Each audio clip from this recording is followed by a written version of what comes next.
మంచు విష్ణు హీరోగా మోహన్ బాబు నిర్మాణంలో ముఖేష్ కుమార్ సింగ్ తీసిన చిత్రం కన్నప్ప. ఈ మూవీ మీద ఒకప్పుడు దారుణమైన నెగిటివిటీ ఉండేది. శివ శివ శంకర అనే పాటతో ఒక్కసారిగా అంతా మారిపోయింది. ఇక ఇలాంటి పాజిటివిటీ ఉన్న టైంలోనే కన్నప్ప నుంచి రెండో టీజర్ని రిలీజ్ చేశారు. మొదటి టీజర్లో శివయ్య అంటూ ట్రోలింగ్ మెటీరియల్ అయింది.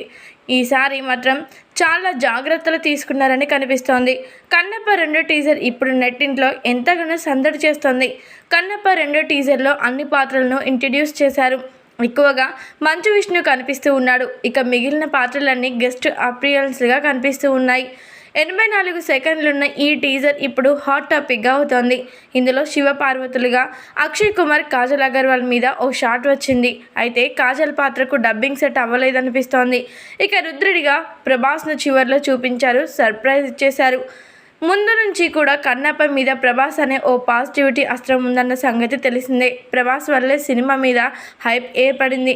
ఇక ప్రభాస్ ఫుటేజ్ను వాడుకునే టీజర్ అయినా ట్రైలర్ అయినా కట్ చేయాల్సి ఉంది. ఇక ఈ టీజర్లో విజువల్స్, యాక్షన్స్ ఇలా అన్నీ కూడా హైలైట్ అవుతూ ఉన్నాయి. మరీ ముఖ్యంగా ప్రభాస్ క్లోజప్ షాట్స్ మాత్రం ఫ్యాన్స్కి ఫుల్గా కిక్కిస్తున్నాయని చెప్పాలి. ఈ చిత్రంలో ప్రభాస్ నటించడం అందరినీ కూడా ఎంతగానో సంతోషానికి గురి చేస్తుంది. అయితే ప్రభాస్ పెద్దనాన్న గారు కృష్ణంరాజు గారు భక్త కన్నప్ప మూవీలో ఎలాంటి అద్భుతమైన నటనని అందరినీ మెప్పించారో తెలిసిందే కదా. అలాగే ఇప్పుడు ఆ సినిమాకి సీక్వెల్గా వస్తున్నటువంటి ఈ కన్నప్ప మూవీలో ప్రభాస్ రుద్రగా కనిపించడం అందరినీ కూడా మైమర్పిస్తుందని చెప్పాలి. ఓవరాల్గా ప్రభాస్ లుక్సే ఈ టీజర్కి హైలైట్స్ అని చెప్పాలి.